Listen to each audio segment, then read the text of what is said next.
You can make a difference. By becoming a supporter of our channel, you not only help us thrive, but also become an active part of our community. The link to join us is in the description.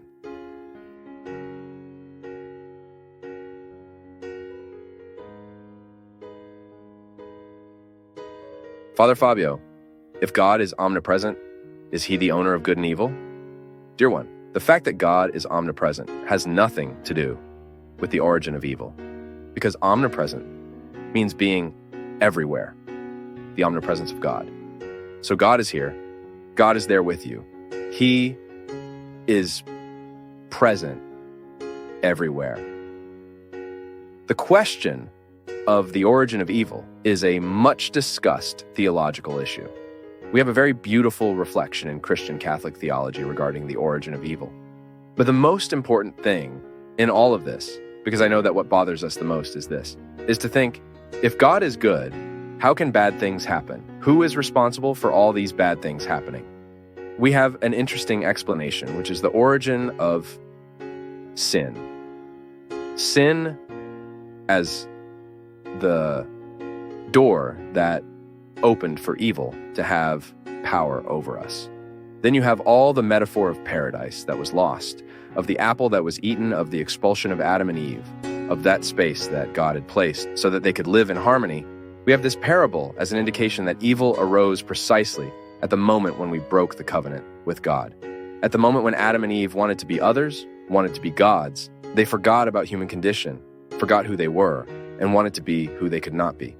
And from the moment we want what is not rightfully ours, we begin to establish injustice. Have you noticed that? How many bad things happen? Precisely because we do not know how to recognize what is not ours. Why is theft inherently evil?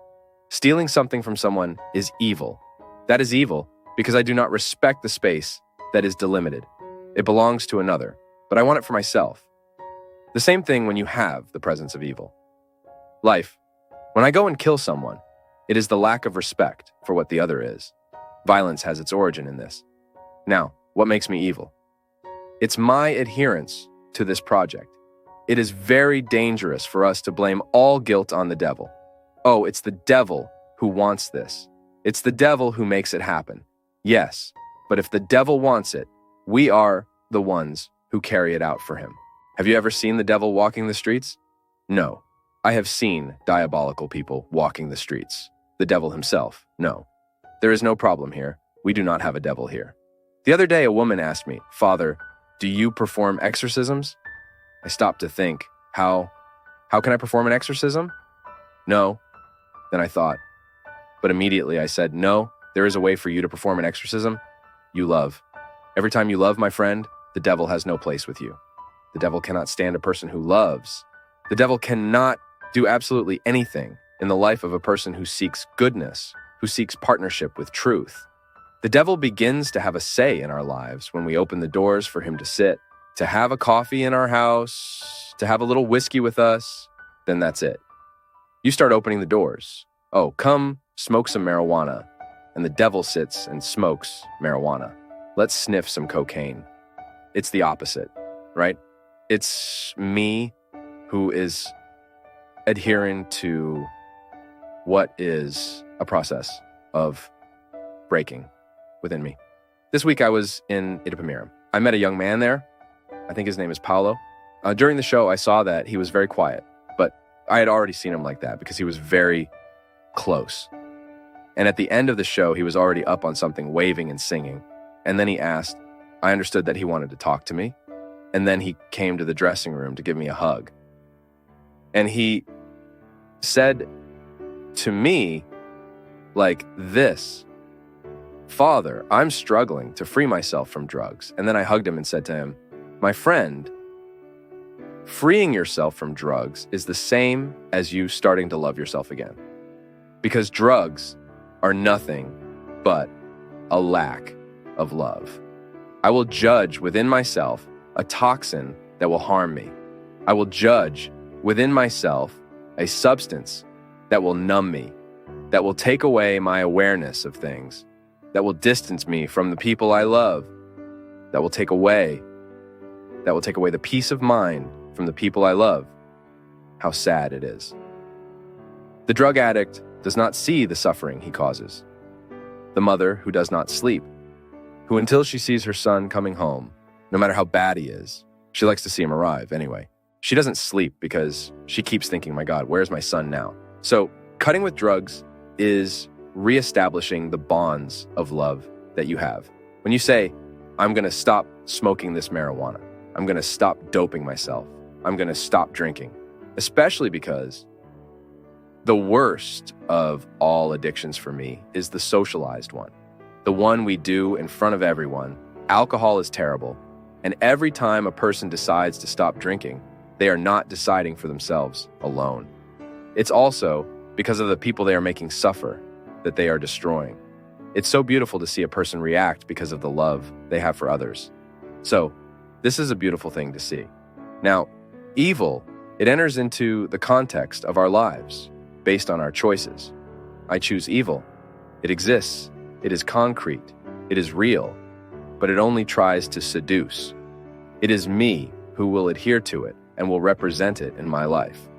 More than knowing its origin, it is discovering a way to neutralize it.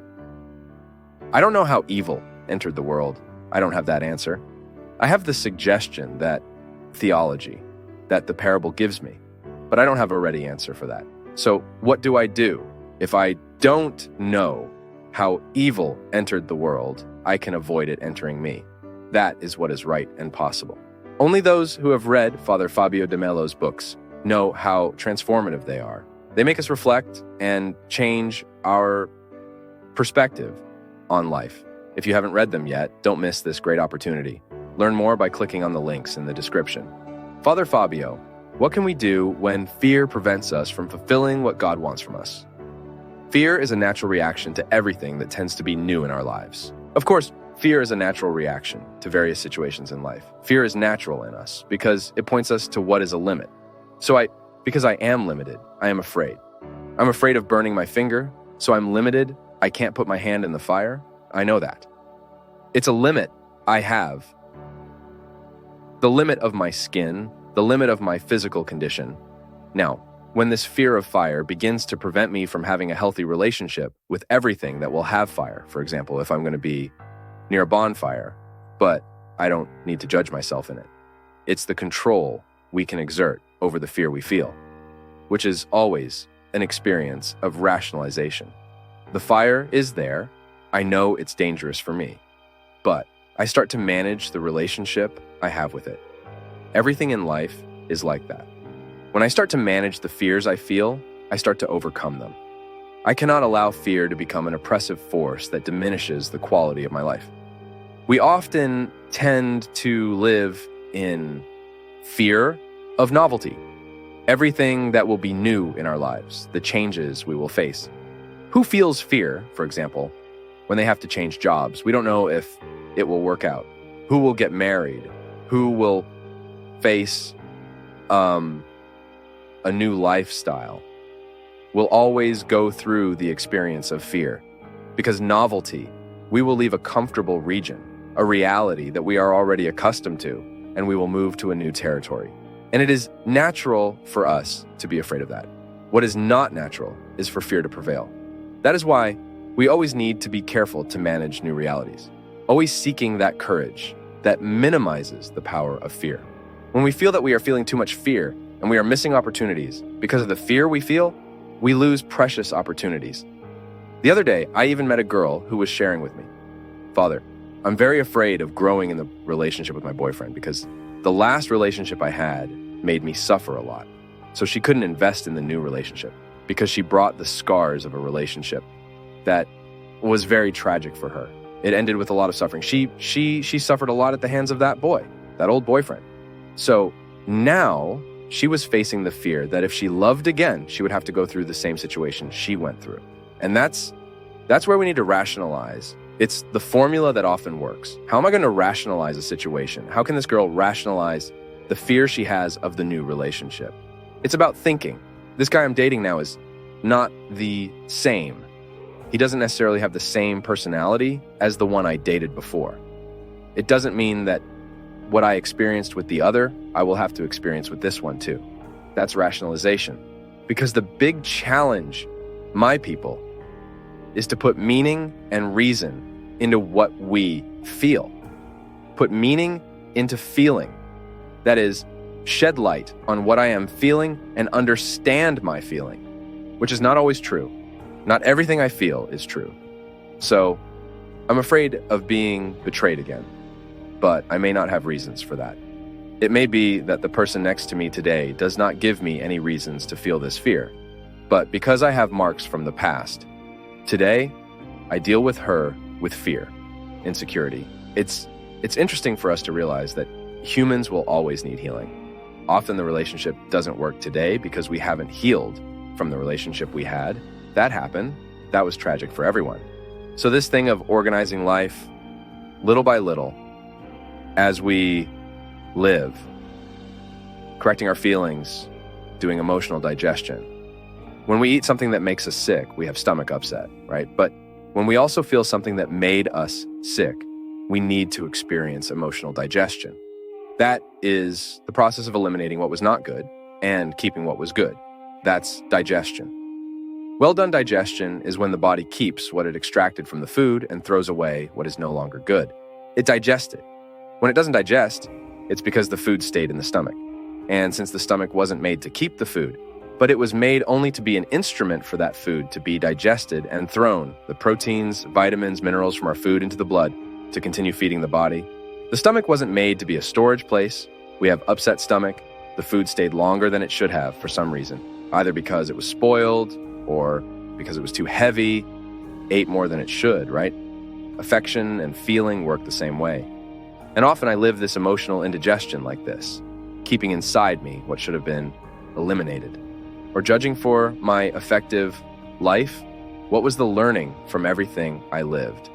If I don't do this digestion, I keep that as a bad thing and start projecting onto others what didn't work from that first experience. And that often makes us afraid.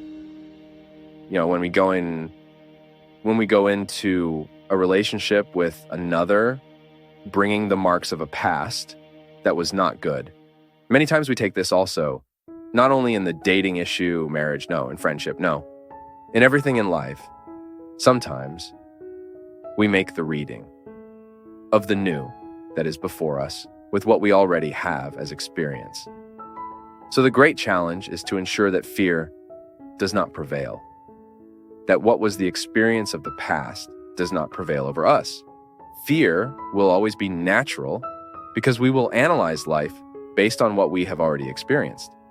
And if what we experienced we did not put in the right place, then we run the risk of making this experience always determinate for us, as it scares us, limits us, and prevents us from going beyond. But it is always good for us to make this effort so that this fear does not prevail.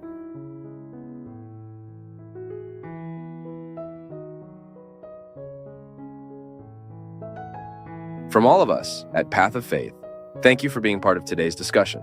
We value your input, so please share your thoughts in the comments, show your support with a like, spread the message by sharing, and subscribe to stay connected with us on our journey of faith.